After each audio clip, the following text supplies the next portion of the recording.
Hi there, welcome to our IB Biology revision series on section A2.2. This is the final session on cell structure. So we've got to consider about unicellular organisms. So when we look at unicellular organisms, they have unique ways of carrying out life functions. So we go back to the cell membrane that controls the movement in and out of cells to maintain things such as homeostasis. Vacuoles isolate and store waste so it does not harm the organism. And then a cell may have a cilia, flagella to help with movement, mitochondria, or areas of enzymes allow energy production to continue for the safe functions of life, and ribosomes provide building blocks for growth and repair.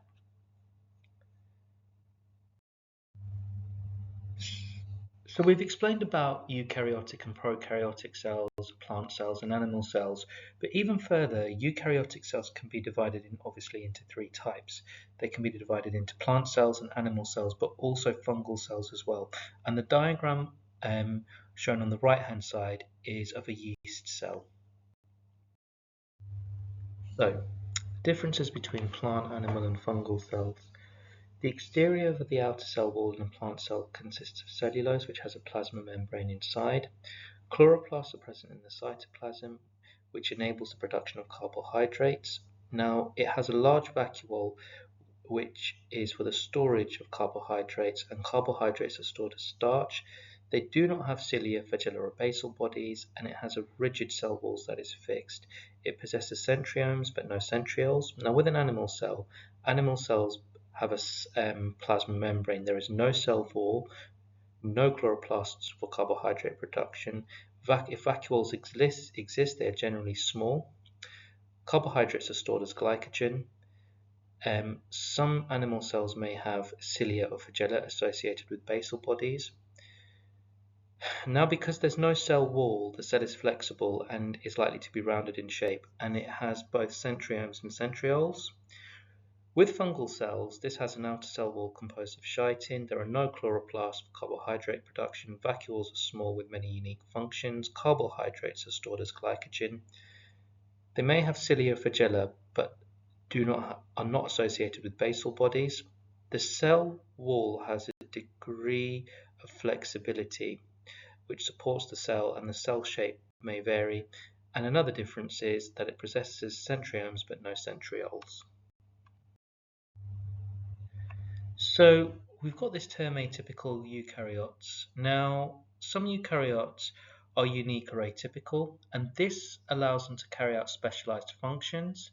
One example of an atypical structure involves cell nuclei. Now, in some multicellular fungi, they produce filaments called hyphae, and these hyphae consist of chains separated by cross walls.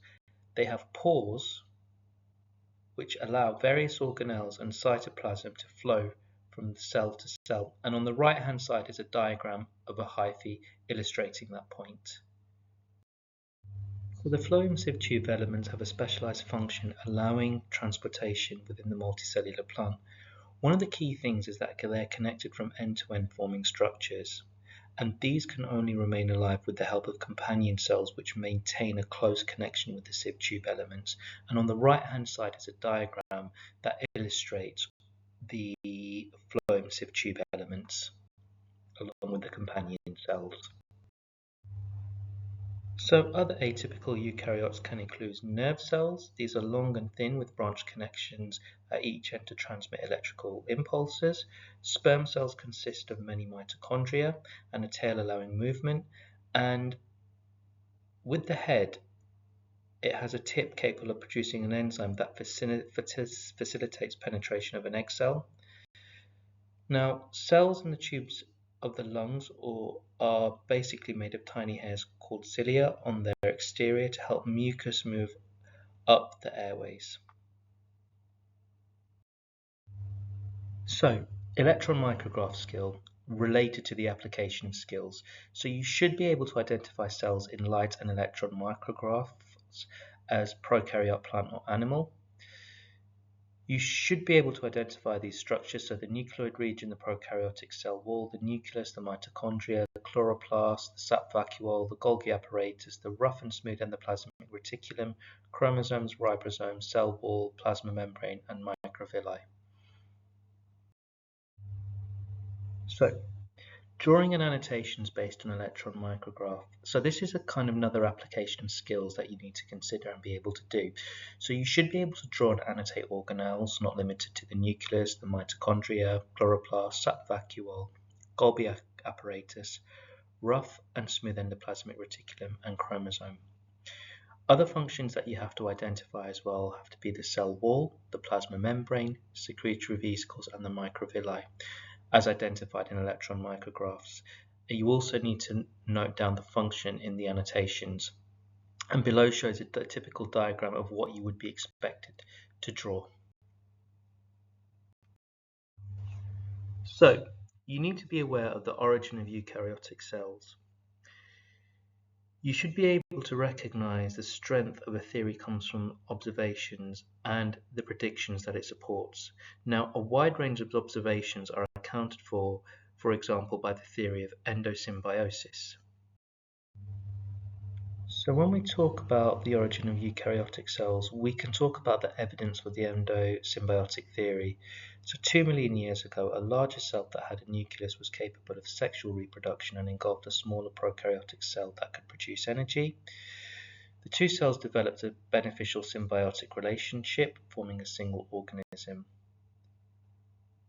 The smaller engulfed cell then went through a series of changes to become a mitochondrion, and with this process, the larger cell helped the bacteria by providing protection and carbon compounds. So, the structure of the mitochondria and chloroplast provides evidence for symbiosis, which includes they are about the size of bacterial cells, they divide by simple binary fission, they divide independently of the host cell, they have their own ribosomes which are 70S, they produce proteins with their own ribosomes, they have their own DNA, this occurs with a circular ring, the same as in the prokaryotic cells, they have two membranes consistent with engulfment. The inner membrane composition is like that of a prokaryotic membrane, and RNA present in the mitochondrial ribosomes resembles those that are found in prokaryotic ribosomes. So, just to note, the origin of eukaryotic cells, section A2.2.12 is a higher level concept, as identified on the slides. Now, the final thing about section 2.2.12 is about the theory of knowledge. Now, you've got to consider that biology is a study of life and it's always emerging, okay?